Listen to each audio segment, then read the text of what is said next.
Terima kasih. Mohon izin Bapak Menko PMK menambahkan apa yang tadi sudah dijelaskan terkait dengan beberapa hal yang mungkin bisa kami tambahkan. Yang pertama terkait dengan arahan untuk ikut bersama-sama membantu membuka akses.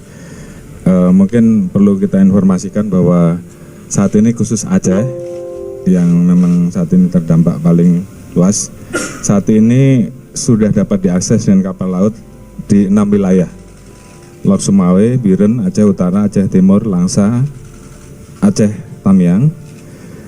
Dapat diakses dengan truk jalur darat terdapat 8 wilayah: Pidi Jaya, Aceh Barat, Aceh Nagan, Aceh Selatan, Aceh Singkil, Sebulus, Salam.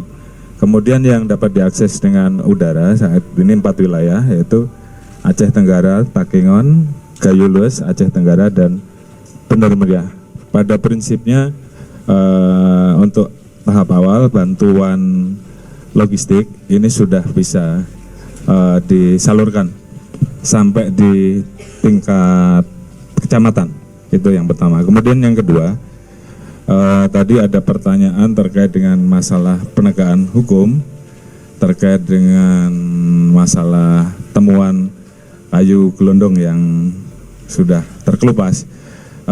Kami secara lisan sudah berkoordinasi dengan Menteri Kehutanan dan besok kami akan melaksanakan rapat bersama untuk menurunkan tim gabungan untuk melakukan proses penyelidikan pendalaman terkait dengan peristiwa yang terjadi. Tentunya apabila ada pelanggaran hukum kita akan proses. Kemudian terkait dengan bantuan airdrop tadi, memang kemudian dilakukan evaluasi, yaitu dengan memberikan siling atau kemudian membungkus dengan lebih kuat, dan tingkat ketinggiannya pun kita turunkan untuk supaya logistik yang disalurkan lewat airdrop tetap terjaga. Kemudian terkait dengan tadi adanya informasi penjarahan bahwa sampai saat ini sudah tidak ada lagi yang diamankan, semuanya kita